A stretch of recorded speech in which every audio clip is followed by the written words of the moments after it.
Hey guys, Rex Wurx Outdoors. Today we're doing a product review. We're doing a product review on a fuel transfer tank.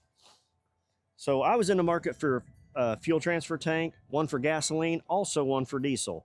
I use quite a bit of gas on my zero-turn mowers from maintaining one of our local disc golf courses. I also use a lot of diesel when working my mini skid steer. So I've been in the market for one of each. So I watched a video from Brad at Haggett Hill, and he recently reviewed this brand of tank, the FMCN Mech. His is a larger tank. I believe it's like a 50-gallon tank. It's a transfer tank that you basically you put it in your garage, or you put it in the back of your truck, and you have to have like forks or whatever to pick it up because it's heavy. I reached out to him and asked him what he thought about the quality of the tank that he reviewed, and he was very impressed with it. So I reached out to FMCN Mech, and they hooked me up with this. All right, guys, so this is the tank. It does come on wheels. It's a poly tank. It has two fill nozzles here at the top. One of them will be a location of where we put the transfer pump. So the transfer pump is right here. It comes with the hose already attached, comes with the filter on it, comes pre-wired with alligator clips, and it comes with a switch. It also has a grounding clamp. Here's the hose that goes on the transfer pump. I don't know the length of it. I haven't stretched it out yet. This is the basic fuel fill nozzle. Comes with a pair of gloves, and it comes with some barb fittings and clamps, and looks like some thread tape and some O-rings. Should be pretty simple. We're gonna put all this stuff together. We're gonna leave it loaded up in the side-by-side, run it to the store, fill it up. I'll tell you how much it takes to fill it up. Then after we get back, we're gonna take it over to one of my zero turns and fill it up and let you know what we think of it. Stick around.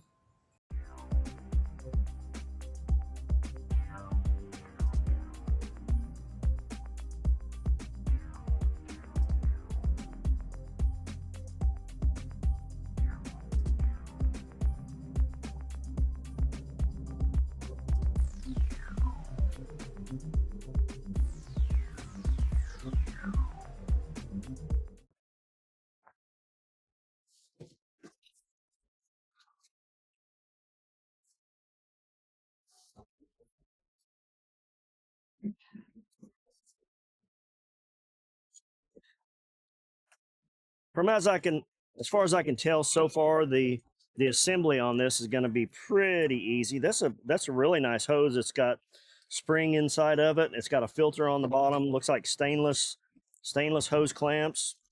So that appears to be pretty decent.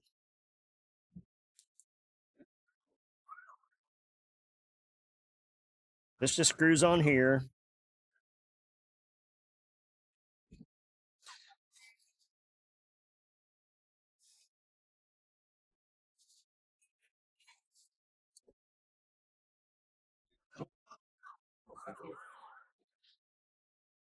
This will ground to a ground on my vehicle, and this will be the positive and negative that'll go to the battery from wherever we're going to hook it up at.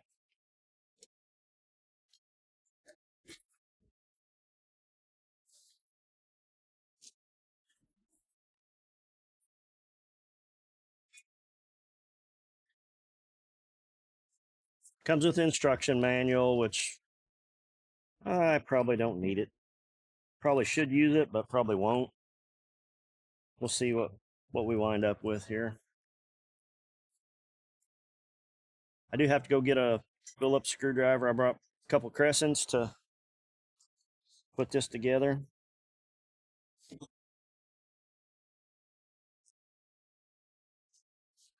We'll go back and put thread tape on this in a minute. I'm just getting everything fit together where it goes.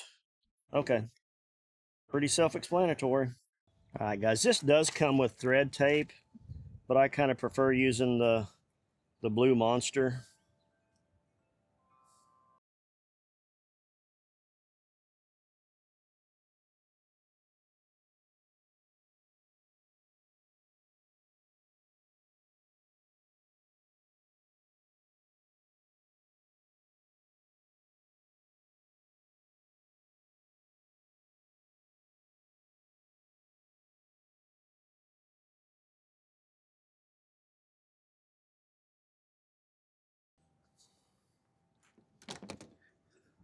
Now this is something that everybody will have to determine how long that they want their hose. You can cut it off or you can leave it full length. That's going to be up to you. I'm going to leave it full length for right now because I'm not exactly sure where this is going to be at, whether it's going to remain in the bed of my truck or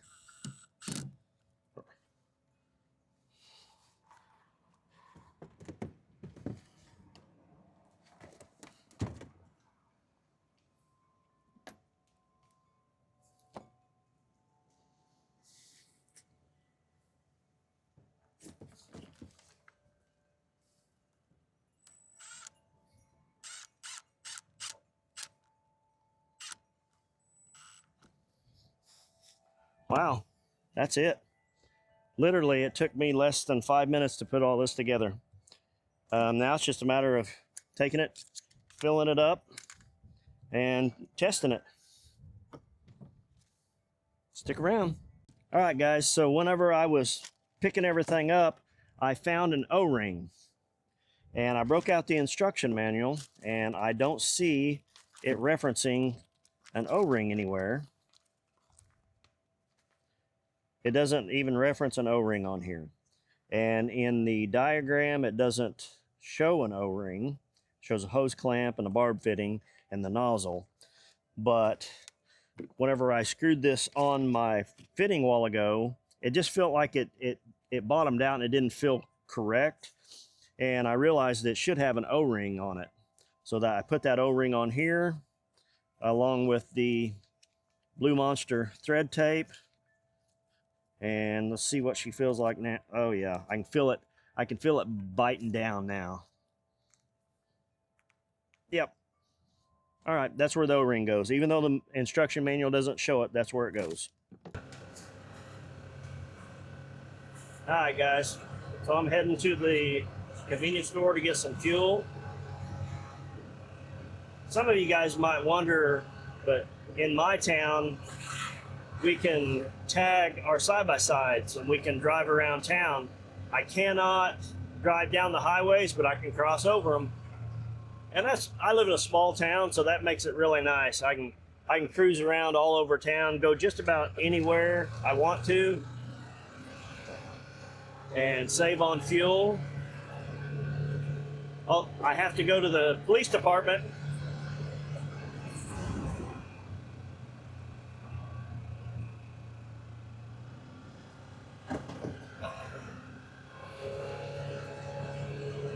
So in order to get tags for my side-by-side, I have to go to the police department, and the only thing I have to do is provide proof of insurance.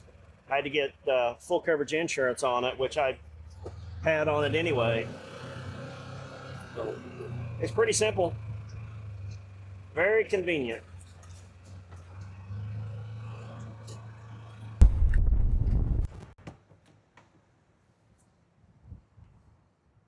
So I've just got this ratchet strapped into the back of my side-by-side. I'm fueling it up now. We're gonna see how many gallons of fuel it takes. All right, guys, so it clicked off on me, and it clicked off at 15.79 gallons, which I could probably go ahead and get the full 16 in there, but I'm not going to. I'm gonna go ahead and fill up side-by-side and keep trucking. Okay, guys. So what I've done is I've just alligator clipped it to my battery. In my side-by-side, I've got the grounding strap grounded to the metal. It's probably not grounded worth a squat. It probably should be grounded a little bit better. I've got the hose going down into my lawnmower. I'm gonna flip the power switch on. You can hear it kick on. Let's see if we got, oh yeah. There it comes.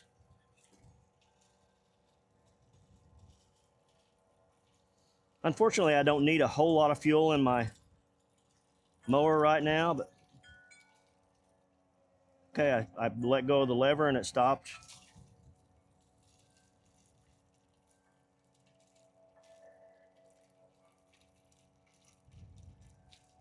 It is definitely not a speed filler, not like a regular gas nozzle, but as far as like for lawnmower, I'm telling you, this fills it just fine. I'd rather be able to slow it down a little bit. Okay, I let go. It's still pumping. It doesn't auto cycle off once it builds enough pressure, so you just have to turn the power, flip the power switch, and it's off.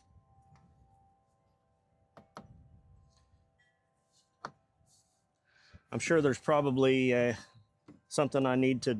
Oh, you can tell I forgot to turn the vent, loosen the vent on this thing, and the tank's collapsed just a little bit, which might be overworking the pump, but I released the valve and it released the pressure in the negative pressure in the tank.